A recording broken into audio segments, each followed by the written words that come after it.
Selon le Premier ministre de la Colombie-Britannique, c'est très certainement le cas.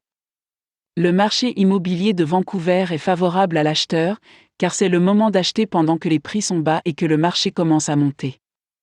Mais des chiffres récents commencent à montrer une baisse des ventes de condos à Vancouver. Au mois d'août, les ventes de condos ont atteint un niveau jamais vu au cours des 10 dernières années. Si cette nouvelle peut être alarmante pour les vendeurs, elle ne peut être que positive pour ceux qui veulent acheter. Les vendeurs vont certainement commencer à baisser leurs prix si les ventes de condos continuent à être étouffées et les acheteurs pourraient même vouloir attendre jusqu'à la fin de l'année, car pendant les mois d'hiver, on observe une baisse des ventes de maisons partout au Canada.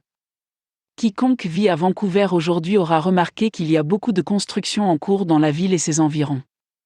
Le boom immobilier a été tel à Vancouver pendant 10 ans que les promoteurs se sont rués sur la construction de tours à condos.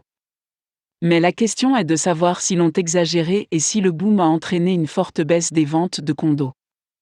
Jetons un coup d'œil à certaines statistiques du passé et voyons si l'on peut déterminer si les prix des condos sont vraiment si avantageux pour l'acheteur, comme le dit le Premier ministre de la Colombie-Britannique. En l'an 2000, les condos représentaient environ 18% de tous les logements de la ville. On en construisait environ 29 000 à l'époque, mais 12 ans plus tard, en 2012, les condos représentaient 42% de toutes les mises en chantier. Si l'on considère le Canada dans son ensemble, il y a environ 130 000 condos en construction en ce moment, ce qui pourrait entraîner une saturation du marché, une bonne nouvelle pour l'acheteur.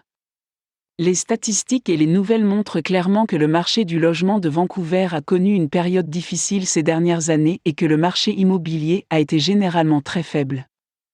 Le marché des condos a certainement souffert, tout comme les marchés des maisons de luxe et des maisons de ville, et ce n'est qu'en mars 2013 que nous avons constaté une baisse alarmante de 25% des ventes de condos dans cette ville. Le prix de vente d'un condo à Vancouver a chuté de 6% en glissement annuel en avril 2013. La question est de savoir si ces prix ont atteint leur point le plus bas et si les acheteurs doivent se lancer maintenant.